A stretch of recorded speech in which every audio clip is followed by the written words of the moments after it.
A note to our listeners, this episode includes discussions of mental illness, delusions, and psychotic events. Please listen with care. Given your insight in your metacognition nowadays, what are the early signs of an episode that you would pay attention to, and what kind of things you would do when you see these early signals? I have little seedling start sprouting up, and I'll start thinking, aha, that person doesn't like me. That person's out to get me. They're talking bad about me. They want to hurt me.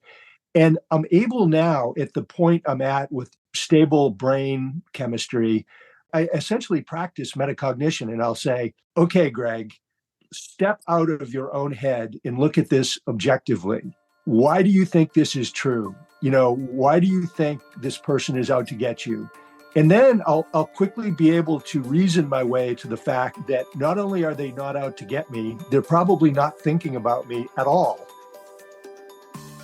Welcome to Collaborative Endeavors, a podcast about how scientists from different areas of research come together to tackle big health challenges, leading to better therapies and healthier communities.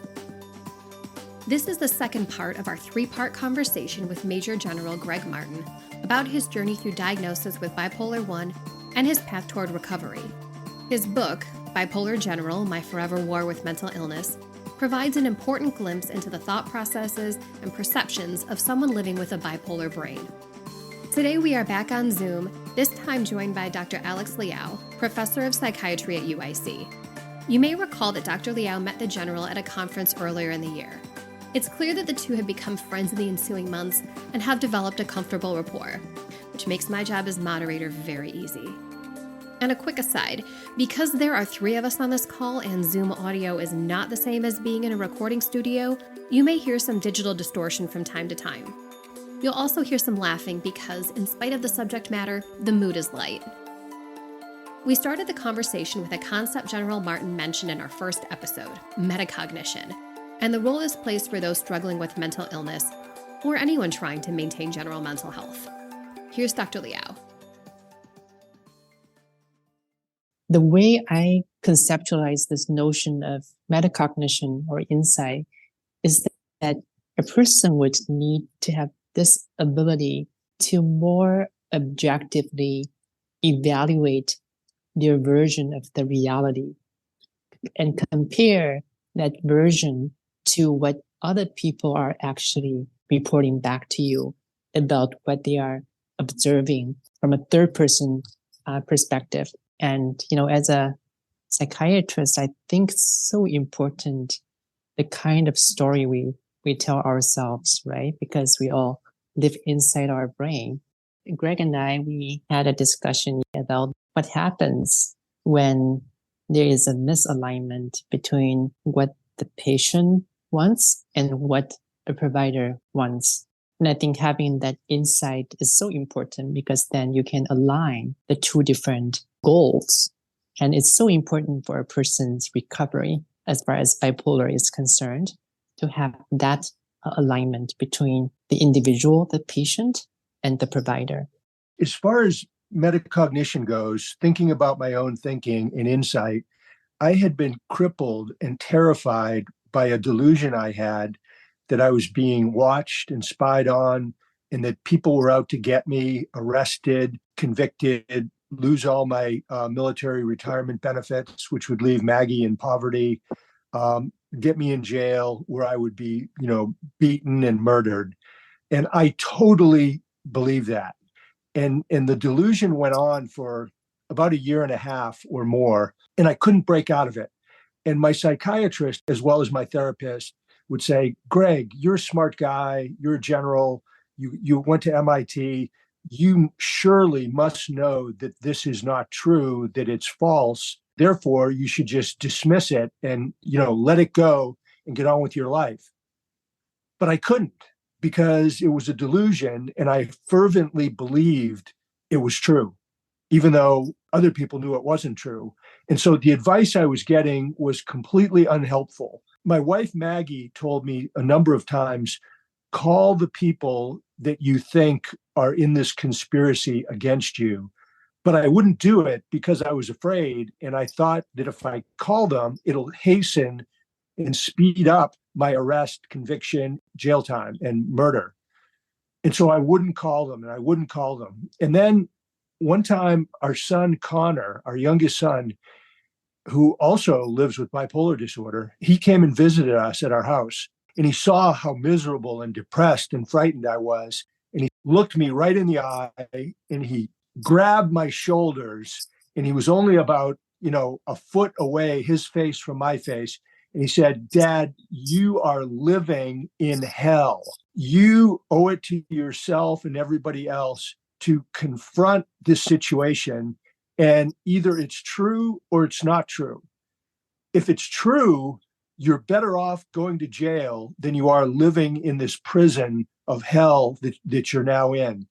And if you find out it's not true, then you can break free from these shackles." Basically, he told me objectively confront the situation and, just step up and do it. And for some reason, it got through to me. I was jarred, startled. It pushed me into doing something. And what I did is I then said, okay, I'm going to call these two guys and I'm going to write out my questions. Are you in a conspiracy against me? Were you videotaping my every move? Were you wearing a wire and tape recording what I said? Are you talking to police to get me arrested? Are there undercover people following me up in New Hampshire where I live now? And so on and so forth. And so I called them that day, and both of them were shocked. They were stunned, and they were really concerned for my mental health because, they knew I had been diagnosed with bipolar disorder, but they had no idea how bad it had gotten. And they said, "Whoa, this is completely not true. We've never been out to get you. We love you. We care about you. And we think you're really sick and you need to go get help. And here are some people that can help you medically." And so when I was done with the conversation, I said, aha, there is no conspiracy. Nobody's out to get me. But then within about an hour, I said, well, of course they said that. They're part of the conspiracy. And they've been told to say that for me to lose my guard.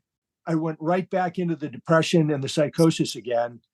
But I called them again 2 days later. The conversation was the same. And for some reason, I believed them. I objectively believed that they were telling the truth. That particular delusion, it broke. And I was free of it. And I shot into mania. I went from severe depression into serious mania. And I put my winter clothes on because it was in February, and I went out and hiked all through the mountains, through the snow. I felt great. I started getting visions for the rest of my life. The next day, I fell back into depression again, but it was depression without that particular delusion. For whatever reason, the second conversation you were having with your superior, somehow there was something that just clicked, that made you realize that there is a mismatch between your reality up until that point and the real reality is. And I was wondering if you could maybe elaborate more. In hindsight, what do you think is that sudden click? Both Maggie and Connor were with me in the house. They listened to the conversations and so forth. They both knew General Bostic, who was a 3-star. They knew him very well for many years. And General Bostic is one of the kindest, most caring, compassionate leaders ever in history. And he loves me and has for my whole career. I mean, he really cares. After we were done, with the first go round, Maggie kept repeating, "Greg, how can you possibly believe this about General Bostic? He's one of the best, nicest, kindest guys in the world. And he would never do anything to hurt you." And she kept pushing that point. And I think that in combination, Connor, his push, the conversations, and then Maggie really interjecting on behalf of General Bostic, I think that together caused me to believe it and thus break the stranglehold that the delusion had on me.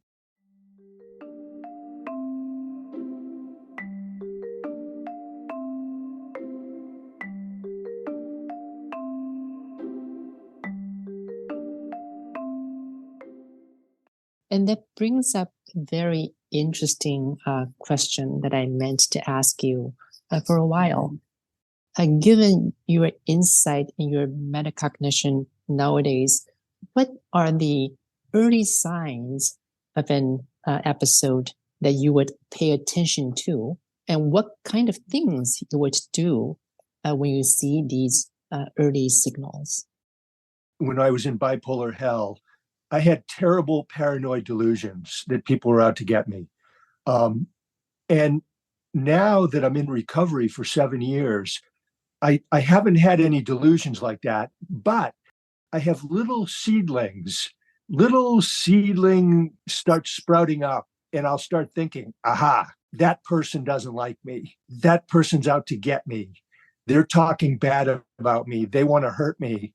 And I'm able now, at the point I'm at with stable brain chemistry, I essentially practice metacognition, and I'll say, okay, Greg, step out of your own head and look at this objectively. Why do you think this is true? Why do you think this person is out to get you?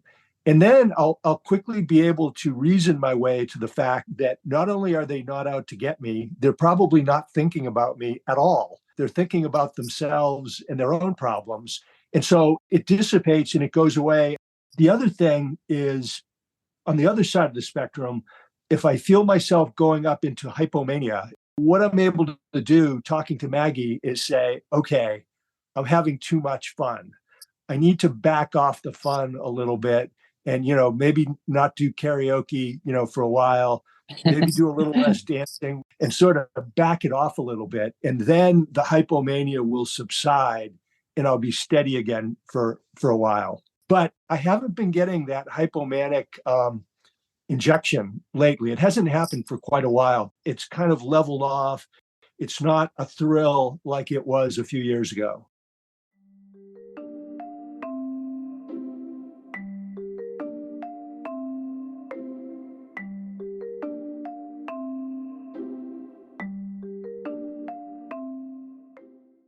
It's such a fascinating story, and it just brings up another concept that we've been discussing between you and me, this kindling phenomenon. And when it comes to bipolar, this kindling phenomenon is basically saying that both very positive events and very negative events can really sensitize the brain of a person who's living on the spectrum. And reading the book, I realized that you can really see this kindling process early on in your 20s or even earlier than that. I was wondering, maybe you could walk us through some examples of kindling. First off, the kindling theory is brilliant, and it absolutely applies to me. And I had never heard of it until speaking with you, Alex. So thanks. And as I thought about kindling in my earlier years, I realized I had left out a whole stretch of really important information that should have been in the book, and it would have been great in the book. So high school, I was sort of the all-American guy, student, athlete, leader. I got along with everybody, the jocks, the smart kids, the nerds, the hippies. And I really started getting into runner's high, which was probably a form of hypomania. I loved concerts with rock music, and it would like raise my spirits up into, I'm sure it was hypomania. Then when I went to the University of Maine, I went from being the high school hero to the college zero because I didn't have any good study habits. My high school was too easy. I fell into depression. I wasn't crippled, but it was serious. And I was in that depressed state for about 2 months, and I really was functioning very poorly. I had almost all Fs in class. And then I had this, they call it a born again experience, where these missionaries knocked on my dorm room door. And I think I was in bed in the afternoon. And they said, hey, do you know if you're going to heaven? do you know God? Are you a Christian? And I said, I don't know. I'm not sure. I don't really know. And they said, well, would you like to know with certainty? And I said, yeah, sure. Go ahead, lay it on me. And so they came in and they had, a very well-organized spiel that they would give as part of their missionary work, evangelization. And so they walked me through this thing. And I said, so if I pray this and say that and believe this, I'll go to heaven. And he's like, yes, you will go to heaven. So I did. I said the prayer and became a born-again Christian. It was October 17th, 1974. And I'll tell you what, Alex, I felt like 1,000 pounds had been lifted off of me. It was like the best high I ever had in my life. I felt like right there, my life changed. When they left, they gave me these Bible verses to memorize, and I memorized them that night. And then I cleaned my room. And then I got my books and notebooks out and got organized. And I went to class the next day and I was paying attention, taking notes, preparing. Suddenly, my life went into this orderly, organized, laser-focused thing. And I pulled my grades from F's to Dean's List. And I started going to the Protestant church. And I started going to Bible studies and, prayer groups and prayer breakfasts. I'll tell you what, it was either a total infusion of the Holy Spirit or a total infusion of dopamine and endorphins, or it was some combination of both, because that carried me for not only the rest of that year, it carried me in my life for years and years.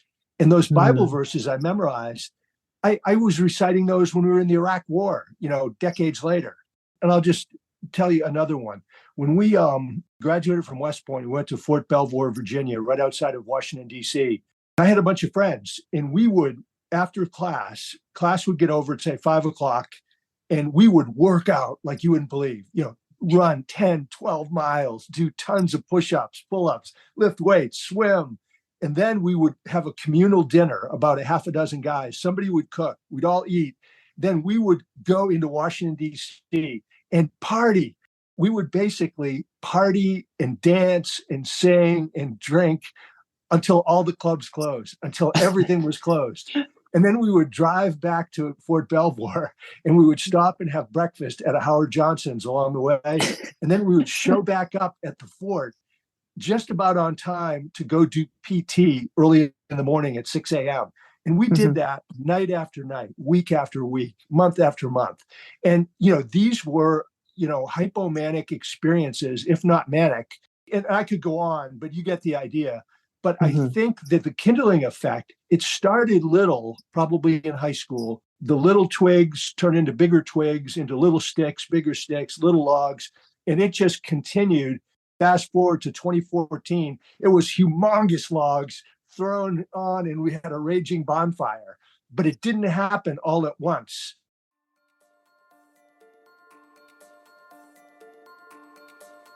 Everybody in society needs to get training and education on mental health. And one of the pieces of that needs to be the basic symptoms of the most common mental illnesses or mental conditions. I like to think of our conversation today as a conversation between two bipolar experts. I am a psychiatrist with expertise in treating people with bipolar disorder, and Greg is a bipolar expert by lived experience. That's next time on the final part of our 3-part conversation with Major General Greg Martin. Collaborative Endeavors is produced by me, Lauren Rieger, on behalf of the Center for Clinical and Translational Science, aka the CCTS, at the University of Illinois, Chicago.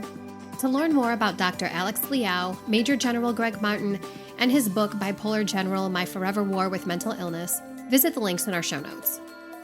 The CCTS is supported by the National Institutes of Health's National Center for Advancing Translational Science through their Clinical and Translational Science Award. Opinions expressed by guests of the show are their own and do not necessarily represent the views of myself, the CCTS, or our funding agencies. You can find more episodes of Collaborative Endeavors on Apple Podcasts, Spotify, Amazon Music, and Google Podcasts. While we do not monetize this podcast, we do love positive feedback. If you like what you hear, go ahead and give us a 5-star rating to help spread the word. To learn more about how you can work with the CCTS to make a positive impact on the health and well-being of our community, visit ccts.uic.edu or follow us on X at UIC CCTS.